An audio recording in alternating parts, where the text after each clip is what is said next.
मोदी आले झाले तर त्याला 10-12 वर्ष झाली. 100 स्मार्ट सिटी करणार होते. एक तरी स्मार्ट सिटी केल्याचं ऐकूयात आहे काय? हा 2 कोटी लोकांना दरवर्षी रोजगार देणार होते, दिला? आणि आपण केलेली कामं ते चोरतायत. म्हणजे एवढा निगरगट्टा, खोडगेपणा, निर्लज्जपणा हा राजकारणामध्ये महाराष्ट्राच्या खास करून कधी पाहिलेला नव्हता. तुम्ही पाहिलं होतं? बाकीच्या गोष्टी तर सोडा, पण रिगलच्या इकडे आपण शिवसेना प्रमुखांचा पुतळा उभा केलाय, पाहिलं तुम्ही?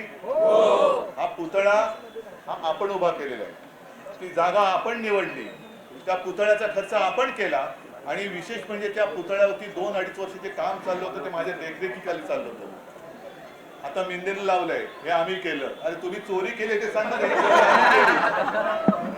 चोर ते चोर वर शिरजोर. अशा या चोरांच्या हातामध्ये मुंबई जाऊ द्यायची नाही. मजबूत हात.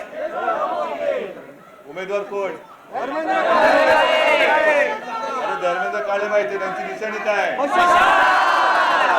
मी इथल्या सर्वांना म्हणजे शिवसैनिक तर आहेत, पण महाराष्ट्र नवनिर्माण सेना सोबत आहे, पवार साहेबांची राष्ट्रवादी सोबत आहे.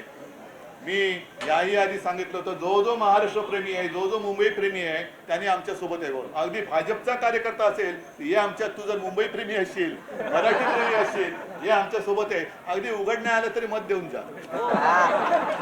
मत देऊन जा. याचं कारण, आता जर का तू मुंबई वाचवली नाहीस तर ते तर बसलेच आहेत. बरोबर बसलेच आहेत. आणि आपण मुंबई आपल्याला विकास करण्यासाठी पाहिजे आणि मुंबई त्यांना लुटायला पाहिजे. आम्ही तुम्हाला मुंबई लुटू देणार नाही, नाही म्हणजे नाहीच. छत्रपती शिवरायाच्या भगव्याची शपथ घेऊन मुंबईचे राखणदार म्हणून तुम्हाला धर्मेंद्रजींना विजयी करावंच लागेल. आणि या विजयाची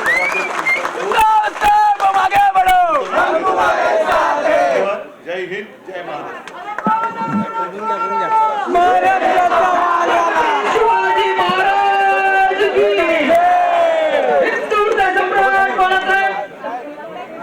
केबल